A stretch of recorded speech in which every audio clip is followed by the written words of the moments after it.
আকাশবাণী আগরতলা। স্থানীয় সংবাদ পড়ছি নন্দিতা রায়। 7 দিন ব্যাপী রাজ্যের ঐতিহ্যবাহী খার্চি পূজা আজ থেকে পুরাতন আগরতলার চতুর্দশ দেবতা মন্দিরে শুরু হয়েছে। এই উপলক্ষে আজ মেলার উদ্বোধন করবেন মুখ্যমন্ত্রী অধ্যাপক ডক্টর মানিক সাহা। গতকাল সন্ধ্যায় চতুর্দশ দেবতা মন্দির সংলগ্ন নদীঘাটে চতুর্দশ দেবতার স্নানযাত্রা অনুষ্ঠিত হয়। মেলা কমিটির প্রত্যেক শ্রোতা বন্ধুদের কাছে আমাদের অনুরোধ থাকবে, আপনারা যদি আমাদের ইউটিউব চ্যানেলকে এখনও সাবস্ক্রাইব না করে থাকেন এখনই সাবস্ক্রাইব করুন। কারণ কেন আমরা আপনাদের জন্য নিয়ে আসছি প্রত্যেক দিনের আকাশবাণী আগরতলা বাংলা সংবাদ, এবং সেই সংবাদটি পাওয়ার জন্য আপনারা এখনই আমাদের ইউটিউব চ্যানেলকে সাবস্ক্রাইব করুন।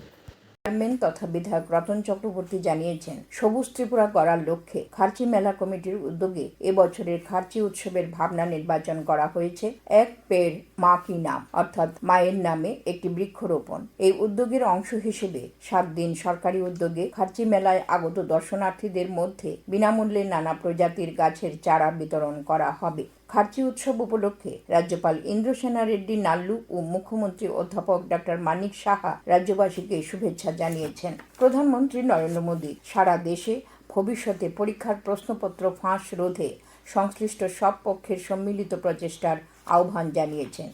সাম্প্রতিক নিট পরীক্ষার প্রশ্নপত্র ফাঁসের ঘটনায় জড়িতদের বিরুদ্ধে কঠোর ব্যবস্থা গ্রহণ এবং দেশের যুব সমাজের স্বার্থ রক্ষার বিষয়ে কেন্দ্রীয় সরকারের দৃঢ় প্রতিশ্রুতির কথা পুনর্ব্যক্ত করেছেন। গতকাল সংসদ ভবন চত্বরে আয়োজিত এনডিএর সংসদীয় দলের বৈঠকে প্রধানমন্ত্রী একথা বলেন। সংবাদ মাধ্যমকে কেন্দ্রীয় সংসদীয় মন্ত্রী কিরেন রিজিজু জানান, বৈঠকে প্রধানমন্ত্রী শ্রী মোদী উল্লেখ করেন, নিট প্রশ্নপত্র ফাঁসের খবর পাওয়ার পরপরই সরকার তাৎক্ষণিক পদক্ষেপ গ্রহণ করেছিল। তিনি জানান, প্রশ্নপত্র ফাঁসের ঘটনায় জড়িত সবাইকে গ্রেপ্তার করা হয়েছে এবং বর্তমানে 13 জন অভিযুক্ত কারাগারে রয়েছেন। প্রধানমন্ত্রী জোর দিয়ে বলেন, যারা এর জন্য দায়ী তাদের সম্ভাব্য কঠোরতম শাস্তির মুখোমুখি হতে হবে। কেন্দ্রীয় ড্রাগ স্ট্যান্ডার্ড কন্ট্রোল অর্গানাইজেশন ভারতের প্রথম ডেঙ্গু টিকা দুর্বলীকৃত ডেঙ্গু ভ্যাকসিন কিউ ডেঙ্গা বাজারজাত করার অনুমোদন দিয়েছে।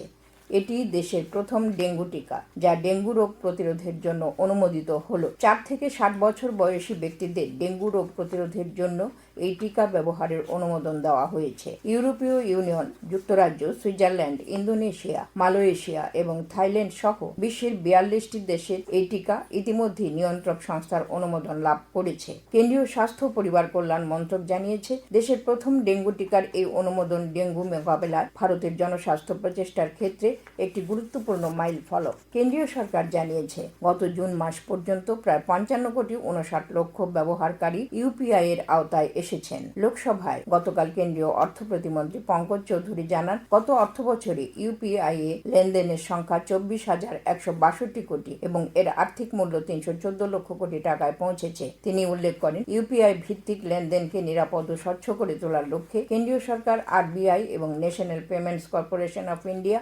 যৌথভাবে বিভিন্ন পদক্ষেপ গ্রহণ করেছে। এর মধ্যে রয়েছে প্রতারণামূলক লেনদেন রোধে, ঝুঁকিভিত্তিক লেনদেনের সীমা নির্ধারণ, অনুমোদনহীন মোবাইল নম্বর পরিবর্তন, এসএমএস ভিত্তিক প্রমাণ পদ্ধতির অপব্যবহার রোধে সুরক্ষা ব্যবস্থা এবং ইউপিআই অ্যাপ্লিকেশনের জন্য উন্নত নিরাপত্তা ব্যবস্থা। প্রধানমন্ত্রী নরেন্দ্র মোদী আগামী 26শে জুলাই রবিবার সকাল 11টায় আকাশবাণীর মন কি বাত অনুষ্ঠানে দেশ বিদেশের জনগণের সঙ্গে মত বিনিময় করবেন। এটি হবে মন কি বাতের 136তম পর্ব।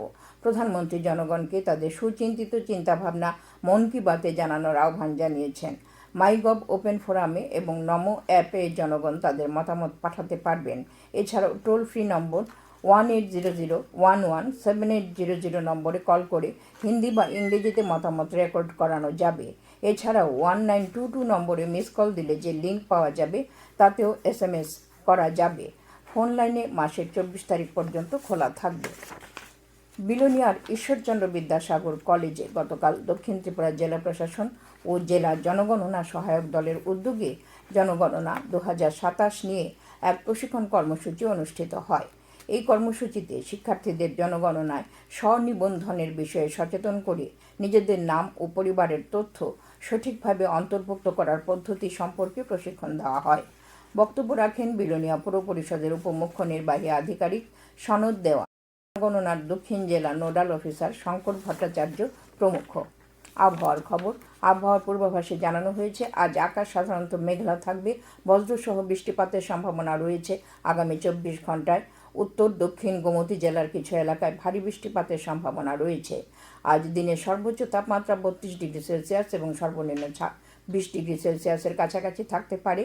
আগরতলায় আজ ভোরে সর্বনিম্ন তাপমাত্রা ছিল 25.2 ডিগ্রি সেলসিয়াস। আজ ভোরে 5:30 পর্যন্ত বৃষ্টিপাতের পরিমাণ 18.2 মিলিমিটার। স্থানীয় সংবাদ এখনকার মতো শেষ হলো। পরবর্তী বাংলা স্থানীয় সংবাদ প্রচারিত হবে 7:55 মিনিটে।